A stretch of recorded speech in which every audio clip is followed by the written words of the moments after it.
wax ka baro Bollywoodka. Barnaamijka wax ka baro Bollywoodka maanta waxaan ku soo qaadan doonaa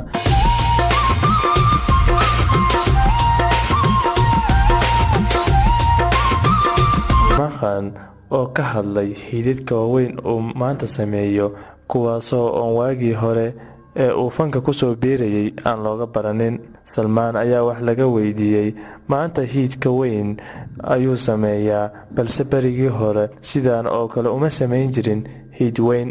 Saaluuna wuxuu ku jawaabay, safarkaygii fanka waxaan ka soo bilaabay Maine Pyar Kiya kaasoo xidid weyn noqday, mana ogeyn inaan samayn karo ama uu xidid weyn noqonayo, maadaama xilligaas ay igu adkayd inaan sameeyo filim xidid weyn iska badaa inaan sameeyo mid xidid ah ama guuleysanaya.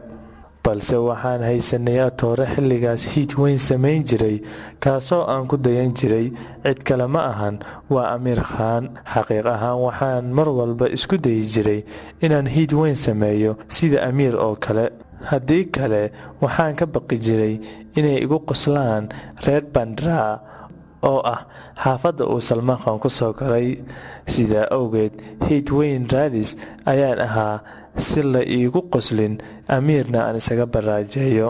run ahaantii Saaluu maanta heerkii uu ku faani jiray wuu gaaray, waana atoore mar walba laga fisho inuu xidid weyn oo iskoora badan jabiya uu soo bandhigo.